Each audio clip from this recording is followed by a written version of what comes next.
Arrête de prier pour tes bonbons et tes chocolats et tes chewing-gums. Arrête de prier pour ça. C'est déjà fait par les hommes, ça. Arrête de prier pour ça. Prie pour que ton cœur change. Tes caractères pourris doivent être ôtés. On a dit que celui qui pratique la chair n'héritera pas du royaume. Dieu use de patience pour que tu te repentes, mais toi tu gardes toujours ton caractère. Moi je suis comme ça, je suis né comme ça, je resterai comme ça. Tu vas en enfer comme ça aussi?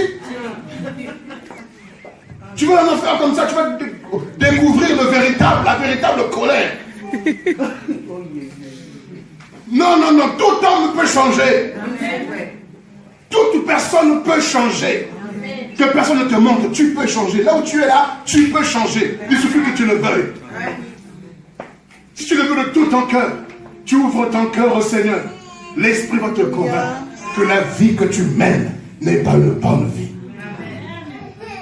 Et quand l'Esprit te convainc, à ce moment-là, tu commences à pleurer. Ce que tu aimais, tu commences à dégoûter ça. Tu commences à être écœuré de la vie que tu menais. Tu commences à pleurer, tu te dis, oh, depuis toutes ces années, j'étais où? Je faisais quoi? Pourquoi je suis arrivé jusqu'à ce niveau? Tu commences à détester ta vie. Et c'est là où tu commences à comprendre ce que Jésus a dit. Celui qui aimera sa vie la perdra. Mais celui qui haïra sa vie la gagnera. Quand tu commences à haïr ta vie, la vie que tu mènes, ton comportement, ton langage, ce que tu fais dans le week-end, ce que tu fumes, ce que tu consommes, qui n'est pas la gloire de Dieu. Quand tu vas commencer à haïr ces choses, la Bible dit que votre rire se change en deuil. Que votre rire se change en deuil. Tu commences à pleurer à cause de tes péchés. Tu ne pleures pas parce qu'on t'a trahi, tu ne pleures pas parce qu'on t'a abandonné, tu ne pleures pas parce qu'on ne t'aime pas, mais tu pleures à cause de tes péchés que tu as commis. Et tu as une tristesse qui t'envahit. Et cette tristesse est une tristesse qui te pousse à la repentance. Amen. Une tristesse selon Dieu. Mais je suis étonné de voir qu'on vient à l'église. On rentre avec le sourire, toujours on sort avec le sourire. Personne ne prend conscience que sa vie va changer. Tu t'es habitué à la parole de Dieu. Tu t'es habitué aux prédications. Tu t'es habitué aux messages. Parce que tu as tellement écouté de messages et de messages.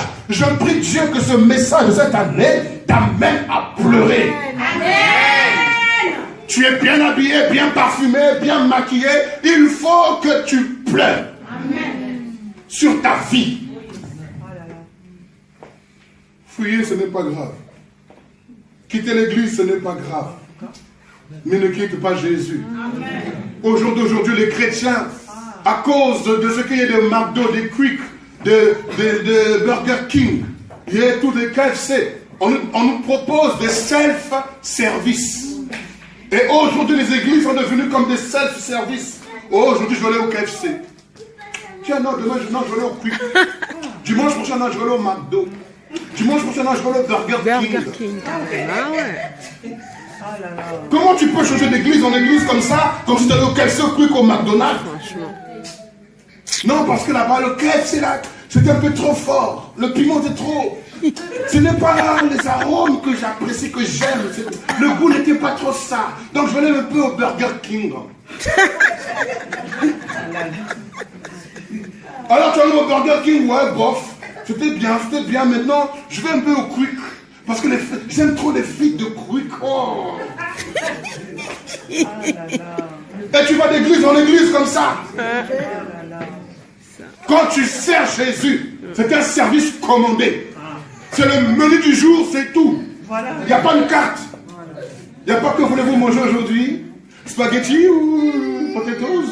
Non, c'est patate, c'est tout. Alors du poisson, tu aimes pas, avale ça comme ça.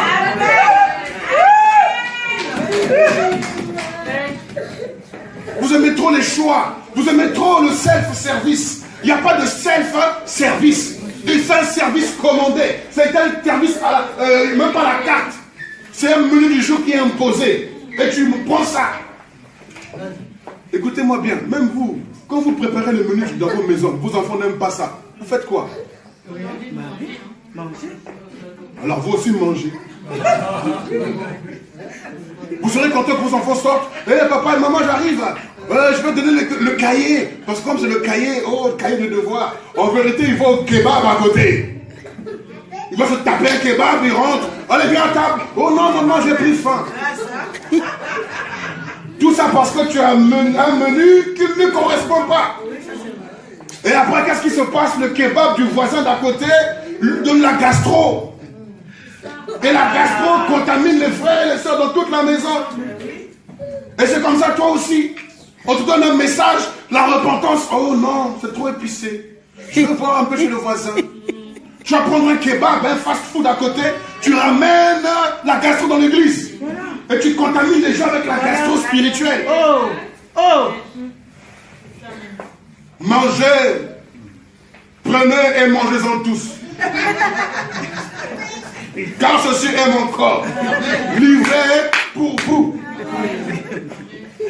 Prenez et buvez-en tous, car ceci est mon sang, versé pour vous. C'est tout. Qui peut dire, oh Seigneur, il n'y a pas de coca, il n'y a pas de jus d'orange. Oh mais Seigneur, non, mais à part le pain, il n'y a pas autre chose. Prenez ceci et mon corps. M'en prenez et mangez-en tous. Que tu aimes ou que tu n'aimes pas, mange. Prenez ceci et buvez.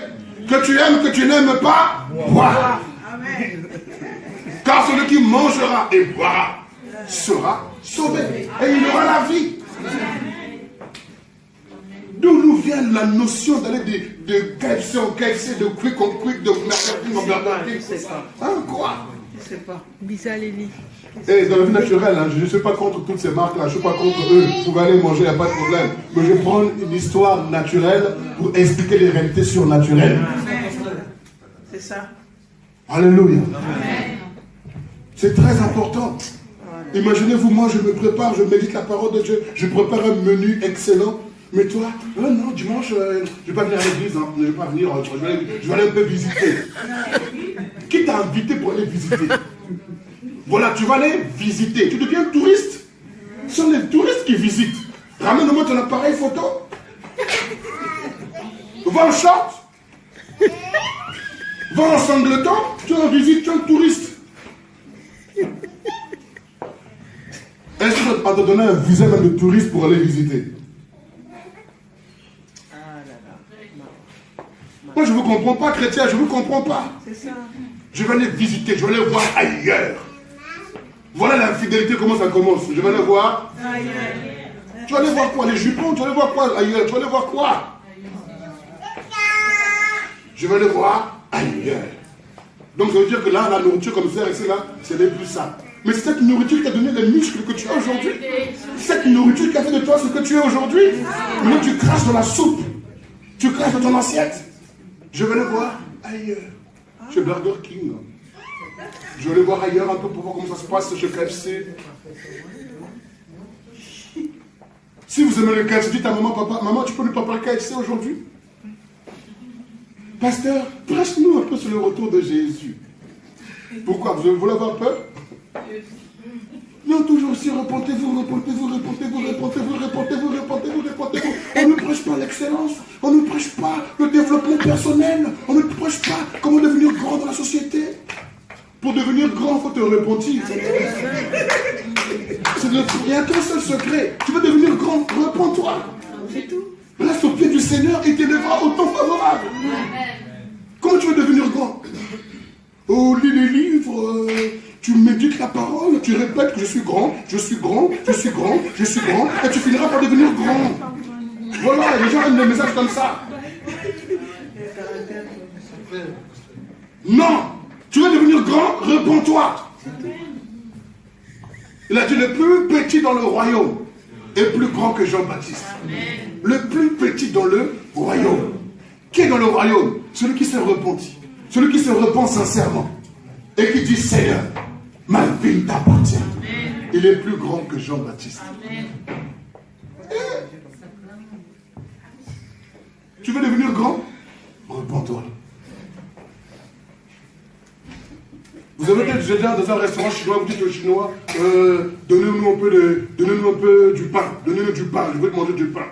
Donnez-nous des hamburgers, on va manger des hamburgers. Quand tu vas dans un restaurant chinois, il y a un menu chinois. Tu veux venir à la parole persévérante, tu auras un menu parole persévérante. Amen. Et Dieu t'a amené ici parce que Dieu sait que tu as besoin de la persévérance. Ah oui. Tu as besoin de la restauration. Tu sais pourquoi Dieu t'a amené ici? Et jusqu'à ce que tu sois restauré, à ton tour maintenant, occupe une responsabilité pour restaurer les autres. Ne dis pas, je vais le voir ailleurs. Ailleurs aussi, ça va être la même chose. Il n'y aura qu'une nourriture qui sera servie. Est-ce que vous comprenez? Amen. La repentance, frères et sœurs, c'est très important. Amen. Nous avons besoin de nous repentir. Le message que Jean-Baptiste a prêché, repentez-vous, car le royaume de Dieu est proche. Amen. Jésus est venu avec le même message, repentez-vous, car le royaume de Dieu est proche. Amen.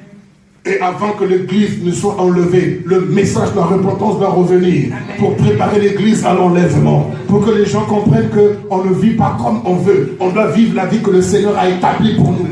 Cette vie qu'il a tracée pour nous. La Bible me dit qu'il a des projets de paix et non de malheur pour moi. Pourquoi est-ce que je vais me tracasser à chercher à vivre ma vie alors que ma vie a déjà été tracée, préparée pour moi? Vous savez c'est quoi que vous faites? Dieu a déjà dressé une table de menus vraiment succulents qu'il a établi pour nous. Mais nous, qu'est-ce qu'on fait? On cherche à faire à manger nous-mêmes. Qu'est-ce que je vais manger? Je vais chercher ça. Alors que Dieu a déjà tout préparé pour nous. Il nous suffit de nous repentir, de dire Seigneur, fais de ma vie ce que tu voudras. Qu'est-ce que tu veux que je fasse? Fais-moi rentrer dans ton plan. Fais-moi rentrer dans ta volonté parfaite. Je suis fatigué de me tracasser. Je suis fatigué de me coller la tête. Je suis fatigué de tourner en rond. Je suis fatigué de perdre du temps. Seigneur, ramène-moi dans ta volonté. Ramène-moi dans ton plan parfait. Ce plan que tu avais préparé pour moi avant la fondation du monde. Comme Jésus a vécu le plan que tu avais tracé pour lui. Je veux vivre mon plan aussi. Quelle que soit la coupe que je dois boire, je suis prêt à boire la coupe. Lorsqu'on prie de la sorte, frères et sœurs, on rentre dans le plan de Dieu. Quand on rentre dans le plan de Dieu, on n'a plus peur des sorciers, ni des sorciers, ni des féticheurs ou des marabouts de la franc-maçonnerie. On n'a plus peur. Comme je vois beaucoup de chrétiens, le mois de décembre, ils les consacrent, jeûne et prière. Pourquoi? Parce que les sorciers vont attaquer. Donc les sorciers ne mangent qu'en décembre. Et tout le reste de l'année, ils vont hiberner. Et puis ils sont jeûne et prière. Même en janvier, ils mangent. En février aussi. En mars aussi. Mais comme ma vie est dans le plan parfait de Dieu, celui qui veut me manger, qu'il mange d'abord Jésus. Amen. Moi, j'ai pas peur. Tu peux jeûner et prier. Si c'est ton temps, même pour jeûner et prier, Dieu t'enlève. Ah oui. Vous pensez que jeûner et prière va vous protéger, quoi? Je ne suis pas contre les jeunes prières, je ne suis pas contre ça. Mais arrêtons l'hypocrisie qu'au mois de décembre, le feu. Écoutez-moi bien, les francs-maçons ont déjà préparé 2020. Ils ne sont plus en 2018, ils sont déjà en 2020, 2030. Regardez rien que le football, la Coupe du Monde, on se bat déjà pour 2024, 2028. Le chrétien prie seulement pour 2018.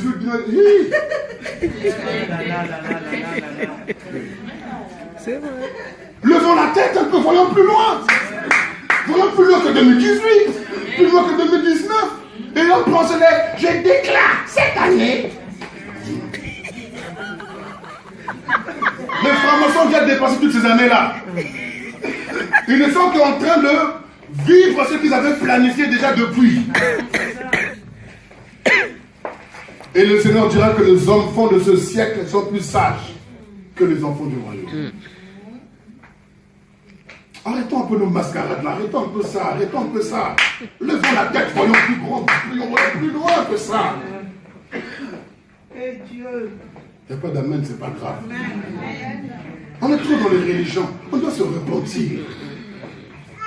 Alléluia. La repentance sera le message phare de cette année 2018. Je prendrai l'histoire de Bartimée, les histoires par-ci par-là, dans l'objectif de nous amener à la repentance. On doit changer nos habitudes. Ton langage là de grossièreté, là, des gros mots que tu sors tout le temps, ça doit changer. Insulter ton mari, ça doit changer. Insulter tes enfants, ça doit changer. Maudire tout le monde autour de toi, ça doit changer. Tes mini-jupes doivent changer. Tes décolletés doivent changer. Amen. Vos vêtements serrés doivent changer.